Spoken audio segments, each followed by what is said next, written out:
Hola, ¿cómo están? Y bienvenidos a una entrevista sorpresa, entrevista express de Carta Política. Volvemos después de un tiempo para volver a pasar por un lugar donde hemos estado unas cuantas veces, en Cuba, donde se han estado produciendo una serie de protestas durante la jornada del día de ayer en ciudades como Santiago de Cuba y Bayamo. Y nos acompaña Ernesto, de Contexto Cubano, que ya nos ha dado entrevistas en otras ocasiones. Nos volvemos a ver después de un largo tiempo, un buen amigo de la casa.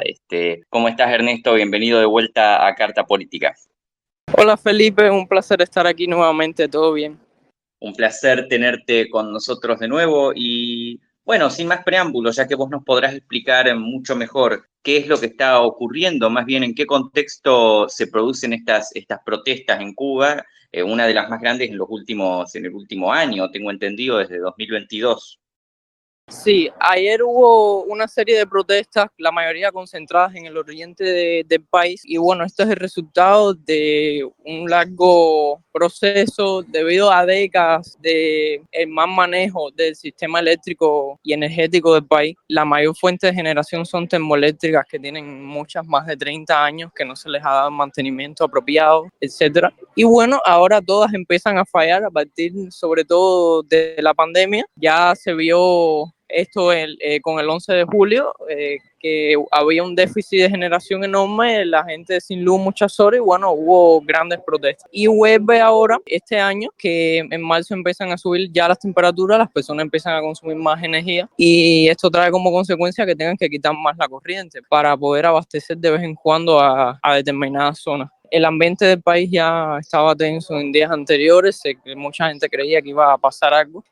Aparecieron algunas pintadas en algunos muros a forma de protesta, se tiraron, tengo entendido, algunos volantes con propaganda contra el gobierno en algunas zonas del país. Hubo algunas protestas menores en días anteriores en Holguín y finalmente está el pueblo de Santiago de Cuba, fue el primero que salió. Posteriormente se le incorporó Bayamo y otras localidades, concentradas mayormente en el oriente del país, que es donde más están cortando el servicio eléctrico. En La Habana los apagones son más cortos y en días alternos, no es todos los días. Entonces es menos probable que pase aquí. Y entonces, bueno, ayer finalmente ocurrió eso. Mucha gente lo esperaba. No se extendió por todo el país, pero sí fueron protestas de gran tamaño, comparables a las de 2022 e incluso a las de 2021. Sí, eso quería pasar a comentar, ¿no? ¿Cómo se desarrollaron las protestas? ¿Hubo violencia? ¿Hubo intervención de las autoridades? ¿Qué se reclamó? Además de los cortes del servicio eléctrico, se reportaron otras consignas, ¿no? Se habló de libertad, se habló de comida. Si pudieras hablar un poco también de eso. Sí, a ver, primeramente la gente me empezó pidiendo corriente y comida. Esa fue la primera consigna que se usó. En Santiago de Cuba se apersonó al lugar donde estaba la protesta, la primera secretaria del partido provincial, se paró sobre el techo de una vivienda para supuestamente dar explicación y directamente no la dejaban hablar. Entonces surge otra consigna: no de más muela, no más muela. O sea, Cuba es como hablar mucho y que a nadie le interesa lo que estás hablando porque no tiene mucho sentido o aburre. Entonces la gente decía eso: no de más muela, no más muela. Posteriormente también se vio la gente pidiendo libertad, gritando cosas como abajo Díaz-Canel. Las protestas ya tomaron otra connotación. Incluso en Bayamo, que es donde tiene origen nuestro himno nacional, lo cantaron. Los manifestantes cantaron el himno todos al mismo tiempo en las calles y bueno, eso fue muy simbólico realmente porque los guayameses en nuestra guerra por la independencia quemaron su ciudad y fueron los primeros en cantar el himno nacional y ayer lo cantaron durante las protestas. Por la noche... Vamos a poner el video de ese momento.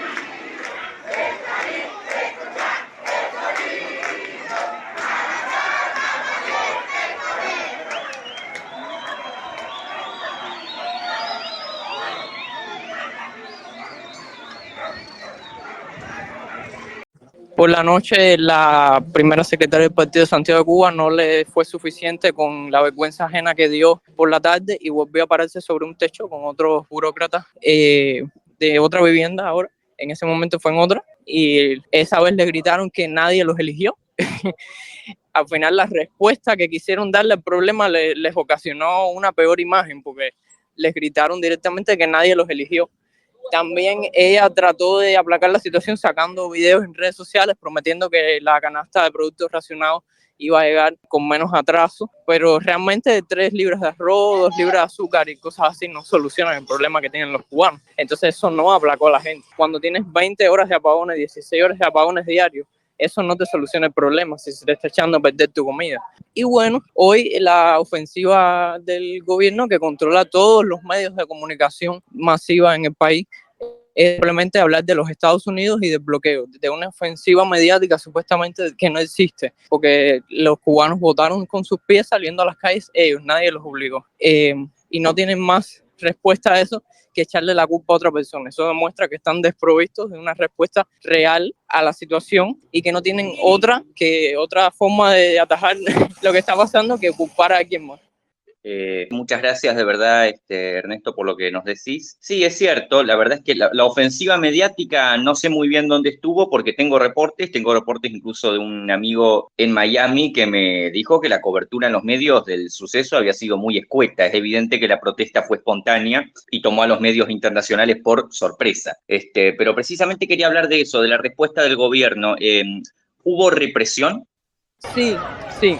Primeramente trataron de no, o sea, lo que se ve en los videos, ¿no? Lo que interpreto es que trataron de no agredir a la gente primero porque estaban en minoría. Fue mucha gente la que salió en Santiago de Cuba. No iban a hacer nada con golpear o detener a un par de personas mientras el resto respondía a eso, seguramente no de una manera muy positiva, pero ya en la noche sí se lograron captar videos, fotos de la policía y de las demás fuerzas represivas de la dictadura agrediendo y deteniendo a manifestantes, sobre todo los que estaban solos, y mujeres, incluyendo mujeres, aprovechándose de la debilidad de las personas que andaban solas en ese momento para detenerlas y llevárselas. También hay reportes de, creo que 2 jóvenes que los detuvieron y no se sabe su paradero. Y bueno, también está el tema de José Daniel Ferrer, un opositor muy importante de aquí de Cuba, de la Unión Patriótica de Cuba, que se está pidiendo fe de vida porque no se sabe realmente si sigue con vida. Preso político, ¿no? Sí, él actualmente es un preso político, entonces se está pidiendo una fe de vida porque hace rato que no se sabe de su paradero, si está bien. Es realmente impactante. Ya habíamos visto, ¿no? Algunas imágenes, las podemos estar viendo ahí en pantalla. Y bueno, ¿qué perspectiva crees que haya de cara al futuro? ¿Crees que esto se intensifique? ¿Crees que estamos ante el surgimiento de un nuevo movimiento de protesta como el que hubo en julio de 2021, como las protestas que hubo a lo largo de 2022, más de corte similar, también con los apagones como detonante? ¿Qué esperás para el futuro de Cuba y también, bueno, la situación económica? Tenemos entendido que allá están aplicando un paquete de ajuste y eso también puede estar contribuyendo a este agravamiento de la conflictividad social. ¿Cómo lo ves para el futuro? Bueno, hace muy poco el mismo presidente Miguel Díaz-Canel dijo que los precios iban a seguir altos. Él solo dijo eso. Están aplicando el ajuste que prometieron, le subieron el precio del combustible y bueno, otro grupo de medidas. Estamos en marzo apenas y ya hay un déficit del 50% de la generación de electricidad que necesita el país para funcionar al 100% y no hemos llegado a los meses más calurosos. Eso es bastante preocupante porque eso quiere decir que cuando lleguemos a julio, junio, agosto, la situación probablemente esté aún peor. Considero que se va a volver a repetir porque los apagones van a seguir porque ellos no tienen una respuesta concisa y que realmente funcione para resolver el problema. Es un déficit demasiado grande. Lo que habría que hacer es invertir en el sistema eléctrico nacional y no tienen el dinero para eso. Le ponen parches a la herida, pero no solucionan el problema. Entonces yo diría que se van a repetir las protestas. Mientras La Habana no salga a protestar, que no ocurrió ayer, no creo que se pueda lograr algo mucho más grande, más importante. Pero igual es muy bueno que los cubanos estén aprendiendo a salir a protestar, reconozcan que tienen un derecho a eso. Y bueno, es otra mancha más para el tigre. Ellos pueden decir hoy todo lo que quieran, repetir todo lo que quieran, el bloqueo, los Estados Unidos, que si los contrarrevolucionarios, pero ya la gente salió a las calles por sus propios pies, nadie los obligó y los videos están ahí, lo quieran o no. Pueden tratar de darle el matiz que quieran, pero la gente salió a protestar. Y eso es algo que hace apenas 4 años se creía imposible en Cuba, con esa masividad. Lo que quiere decir que en el futuro a lo mejor los cubanos nos pueden dar otras sorpresas como la que nos dieron el 11 de julio del 2021. Yo estoy optimista, yo pienso que Díaz-Canel no va a terminar el segundo mandato, que sería para 2028. Yo espero que de verdad los cubanos logremos cambiar de una vez el gobierno y para bien, pero bueno, hay que seguir atentos a la situación, a ver qué ocurre. Muchas gracias de verdad, Ernesto, por tus palabras. ¿Alguna reflexión, algo último que nos quieras compartir? No, muchas gracias por darme este espacio para exponer lo que está pasando en Cuba. A los que nos ven o nos oyen, de pedirles que compartan con todas las personas que puedan para que estén conscientes de lo que pasa en Cuba y se rompa ese mito del paraíso socialista tropical que no existe realmente. La situación en Cuba está muy difícil. 20 horas de apagón, hasta 20 horas de apagón en algunos lugares. Personas de recursos muy bajos que ya pasan trabajo para encontrar comida y después que se les echa a perder su comida, eso es muy triste realmente, por culpa de un gobierno que ni suelta el poder ni resuelve los problemas. Entonces nada, Felipe, un abrazo para ti también, muchas gracias. Muchas gracias, en serio, Ernesto. Un abrazo muy grande para todos los que nos estén viendo, para el pueblo cubano. Esperemos que muy pronto se concrete ese cambio que tanto merecen. Esperemos que llegue el día y esperemos que finalmente, podamos empezar a comprender que ciertas narrativas están agotadas y hay que dejar de darles cabida. Muchas felicitaciones por el éxito que tuvo Contexto Cubano con la cobertura de las protestas, Ernesto. Les recomendamos que lo sigan al proyecto que él maneja. Y muchas gracias a todos los que nos están viendo y a todos los que nos van a ver. Con esto cerramos esta entrevista Express, esta entrevista breve de Carta Política para hablar sobre Cuba. Les recuerdo que pueden seguirnos en Twitter como @politicacarta o en Instagram como Carta Política. Los invitamos a suscribirse al canal de YouTube y nos estaremos viendo en futuras entrevistas. Muchas gracias.